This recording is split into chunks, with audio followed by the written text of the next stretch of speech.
All right, so you're looking at Casa Luisa for this Joshua Tree trip hop.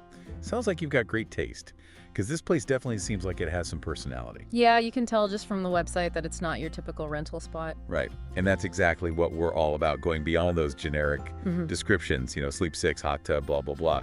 Like, give me the vibe check. Exactly. And the vibe here is definitely intentional. Even before we get to the giant tortoise coffee table, which, by the way, amazing. Okay, we'll circle back to the tortoise, I promise. But first, location, location, location. 10 minutes from the Joshua Tree National Park entrance. Prime. But also, 2 minutes from downtown. Talk about the best of both worlds.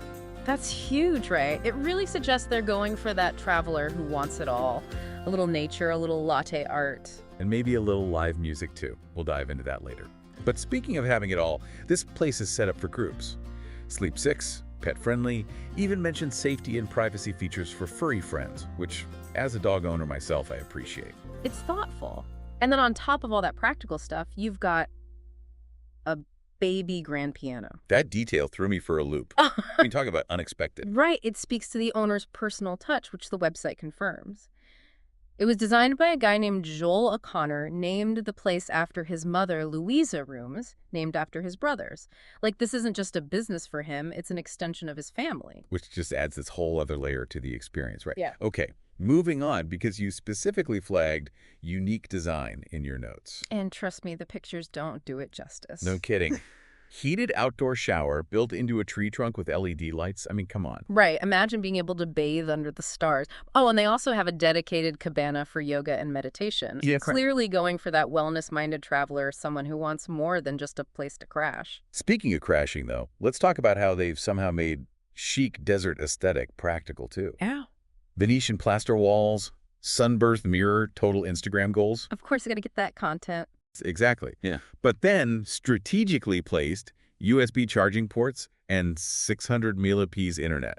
It's the perfect blend of form and function. You can tell they've really thought of everything. They want you to enjoy the beauty of the desert, but also be able to share it with the world, you know? Absolutely.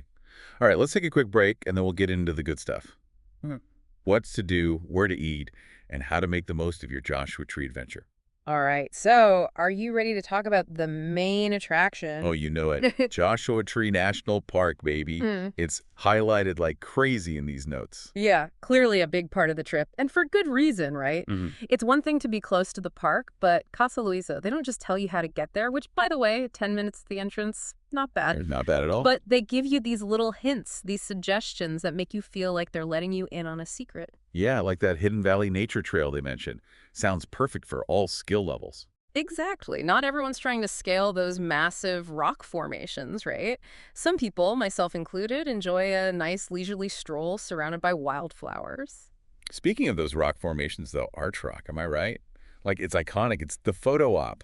Right. Like, you go to Joshua Tree, you got to get the picture. It's incredible when you think about it, you know? That natural archway shaped by wind and erosion over, what, centuries? Okay, geology nerd moment here, but seriously, how does something like that even happen? Hit me with the science. Oh, I'm ready. So we're talking tectonic plate collisions, volcanic eruptions, molten rock pushing up from the Earth's core. It's a whole dramatic saga. And the result, these incredible Monzogranite boulders, those twisted, gnarled Joshua trees, it's like another planet. See, this is what I'm talking about. And speaking of otherworldly experiences, Keys View, I looked at some pictures and wow, just wow. It's breathtaking, right? Like you're standing there, the sun setting over the Coachella Valley, that vastness of the desert and San Andreas Fault. It's like a giant scar cutting through the landscape. Okay, that's going straight to the top of my list. Yeah. But all this talk about epic views and geological wonders, it's kind of making me hungry. What's the food scene like around Joshua Tree? Oh, it's good. And Casa Luisa, they've got you covered there, too, with some solid recommendations. Like, for a classic diner experience, they suggest Palms Restaurant, Bar, and Grill. I can always go for a good diner. Right. And if you're craving a slice after a long day of exploring, Pie for the People. Okay, that's fantastic. Love a good punny pizza place. Who doesn't? But then they also recommend this spot, Natural Sisters Cafe. It's all fresh juices, organic coffee, delicious vegetarian and vegan options if that's your thing. Oh, definitely my thing after a day of hiking. Wow. Nourishing the body and soul. Exactly. Although they also mention Joshua Tree Saloon, which, you know, classic desert watering hole burgers, steaks, seafood. But what caught my eye was they mention a pool, darts, and an Old West vibe. Sounds like my kind of place. Okay, so we've got hiking, amazing views, food for every mood, but Casa Luisa, they also recommend this place called the Integratron. Yes. The Integratron, that's an experience for sure. Okay, I'll bite. For those of us who haven't experienced its mystical wonders, what is it exactly? Yeah. Because energy vortex, sonic healing, I'm getting mixed signals here. So picture this. A giant white dome right in the middle of the desert, built based on designs the creator claimed were given to him by extraterrestrials. Okay, already sounds very Joshua Tree. Right. And inside, you lie down surrounded by these quartz crystal bowls, and you basically just bathe in sound vibrations. I see. So more of a lean back and let it happen kind of thing than a massage. Pretty much. And, I mean, isn't that part of the fun of traveling? Trying something completely different, maybe even a little strange. All right, you've convinced the Integratron. We're adding it to the list. You know, it's funny. We've talked about Joshua Tree as this hiker's paradise, this artist's haven, but there's also like this whole other side to it. Oh, totally. It's got this surprisingly vibrant music scene. Right, which you wouldn't necessarily expect out in the desert and all. You wouldn't, but it's there.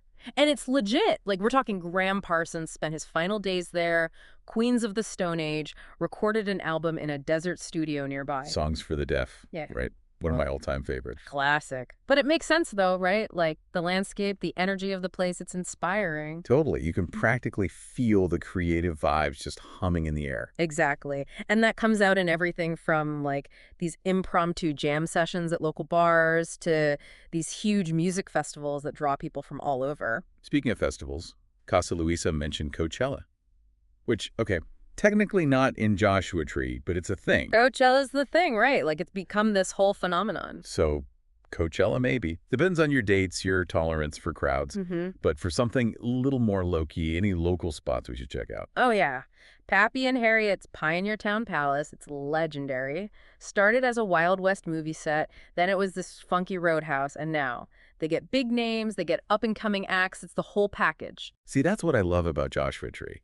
It's got this incredible mix of, like, old and new, rugged and refined, familiar, and completely unexpected. Right, that's what makes it so captivating. You can be wandering through these ancient landscapes one minute, and then the next, you're lost in this world of art and music, gazing up at a sky, bursting with stars. It's like stepping into a dream. But, you know, beyond all that, the nature, the creativity, there's another layer to Joshua Tree that we haven't really touched on yet. The people. Oh, for sure. The people make the place. Exactly. Well, can you tell me about the folks who call Joshua Tree home? What's the vibe?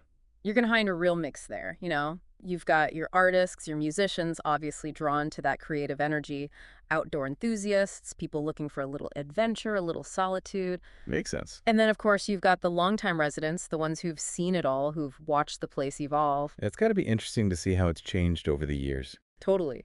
But what's cool is it's still got that soul. You know, it's still a place where individuality is celebrated, where differences are embraced. It's welcoming. It's a community. More than just a place to visit. It's a whole, like, state of mind. Yeah. A way of life. Absolutely. And I think that's what makes Joshua Tree so special. It's not just a destination, it's an experience. It stays with you. Beautifully said. And on that note, I think we've covered a lot of ground today. We've talked about the logistics, the must-sees, the hidden gems, even where to grab the best slice of pizza after a long day of exploring. But at the end of the day, Joshua Tree is something you have to experience for yourself. 100%. Go get lost, wander those trails, soak it all in. Exactly. And hey, if you find yourselves at Casa Luisa, tell them we sent you. Maybe we'll see you there, sipping coffee by the pool, serenaded by that desert wind. Until then, happy travels, everyone.